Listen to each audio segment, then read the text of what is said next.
Ya, baik. Selamat datang kembali di channel Tanya Soal. Di video kali ini kita akan melanjutkan lagi pembahasan soal-soal matematika. Dan bagi kamu yang membutuhkan referensi pembahasan soal-soal, kamu bisa cek link yang sudah kita cantumkan di deskripsi untuk mempermudah kamu untuk mencari referensi video yang kamu perlukan. Dan sebelum kita mulai, kita berterima kasih buat kamu yang sudah mensupport channel ini dengan cara like, subscribe, dan men-share informasi channel ini kepada teman-teman yang lain. Dan khususnya buat kamu yang sudah join dan bergabung di membership channel kita. Kita mulai pembahasan soal di video kali ini. Adi meminjam uang 25 juta dengan pengembalian 28.750.000 rupiah. Persentase bunga dari pinjaman tersebut adalah titik-titik. Langkah pertama, kita cari nilai bunga dari persoalan tersebut adalah mengurangkan selisih dari nilai pengembalian terhadap nilai awal. Jadi kita kurangkan 28.750.000 rupiah, kita kurangkan dengan 25 juta rupiah. Kita peroleh selisihnya adalah sebesar 3.750.000 rupiah. Persen dari bunga yang kita cari sama dengan nilai bunganya, yaitu 3.750.000 rupiah.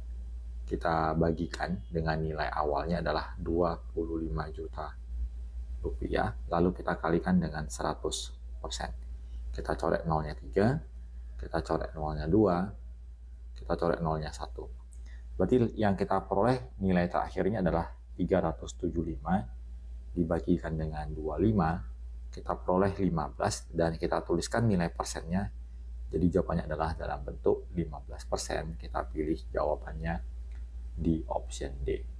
Kita lanjut di soal nomor 2. Pedagang gorengan meminjam uang sebesar 12.500.000 rupiah untuk menambah modal.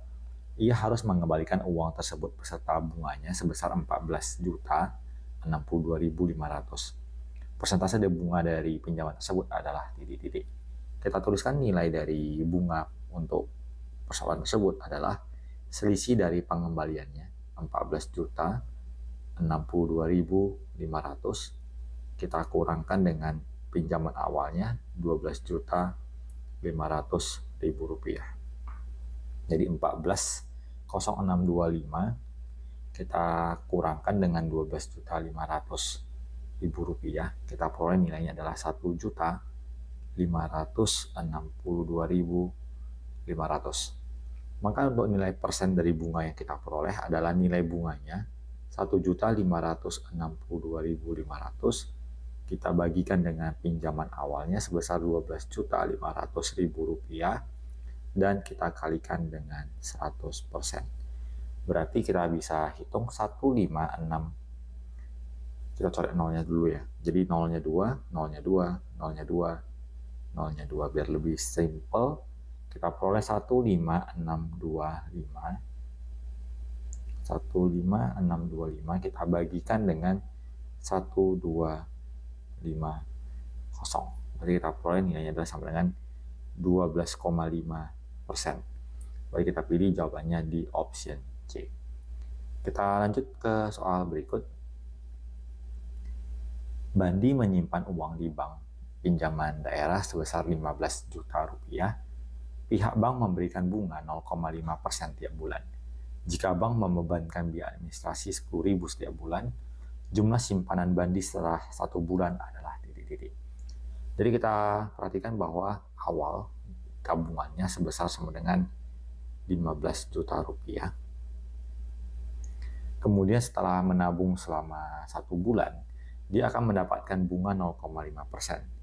Berarti nilai dari bunga yang dia peroleh adalah 0,5% dari tabungannya 15 juta rupiah. Berarti ini sama dengan 0,5%, itu berarti per 100 dikalikan dengan 15 juta rupiah. Berarti 0,5 kita bagikan dengan 100, lalu dikalikan dengan 15 juta rupiah. Kita peroleh sama dengan 75.000 rupiah.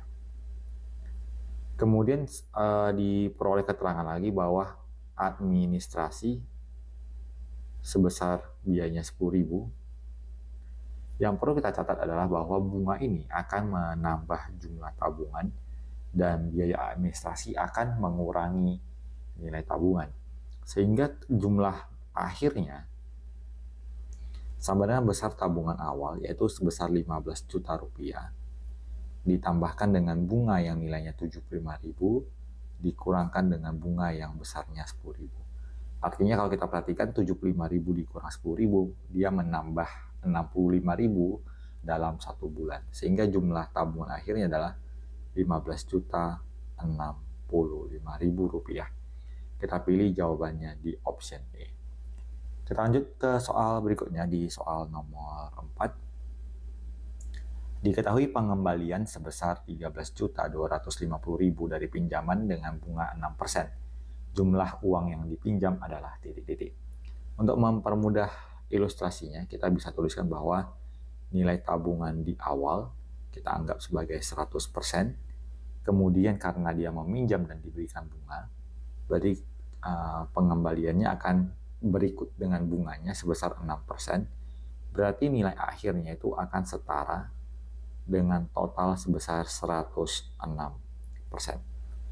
Kita perhatikan bahwa pengembalian itu sebesar 13.250.000 itu diletaknya di bagian akhir pengembalian, yaitu 13.250.000. Dan ditanyakan ada jumlah uang yang dipinjam, berarti menanyakan nilai X.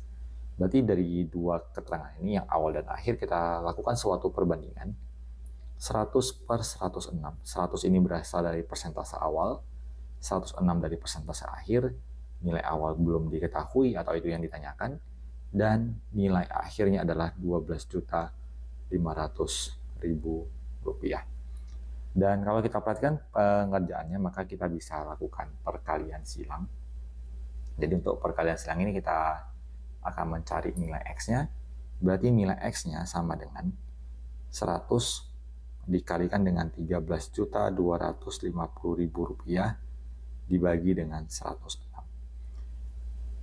Jadi kita tuliskan 13.250.000 rupiah dibagi dengan 106. Kita peroleh sama dengan 12.500.000 rupiah. Jadi jawabannya adalah yang di option D. Alternatif pengerjaannya adalah kita anggap nilai awal itu adalah sebesar X dan ditambahkan dengan bunga 6%, berarti 6/100 dikali X memberikan hasil sama dengan 13.250.000 rupiah. X ditambah 0,06, kita desimalkan X ditambah 0,06X sama dengan 13.250.000 rupiah. 1 buah X ditambah 0,06X berarti 1,06X sama dengan 13.250.000 rupiah. Berarti nilai X-nya adalah 13.250.000 rupiah dibagi 1,06 akan memberikan nilai 12.500.000 rupiah. Jadi jawabannya sama. Kita lanjutkan ke soal kelima. Diketahui pinjaman sebesar 14.500.000 rupiah dengan bunga pinjaman sebesar 725.000 rupiah. Maka berapakah besar atau persentase bunga dari pinjaman tersebut? Jadi sudah diberikan bahwa keterangan di soal nilai bunganya adalah 725.000, kemudian nilai pinjamannya itu berarti nilai awal ya, kita tuliskan sebagai 14.500.000 rupiah. Maka nilai persen dari bunganya adalah 725.000 nilai bunga dibandingkan dengan nilai awal,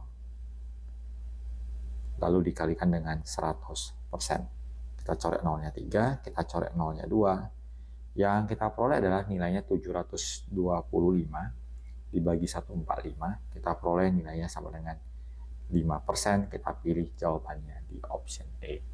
Demikian pembahasan soal untuk video kali ini. Semoga bisa dimengerti dan dipahami dengan baik. Semoga bermanfaat. Sampai jumpa di video selanjutnya.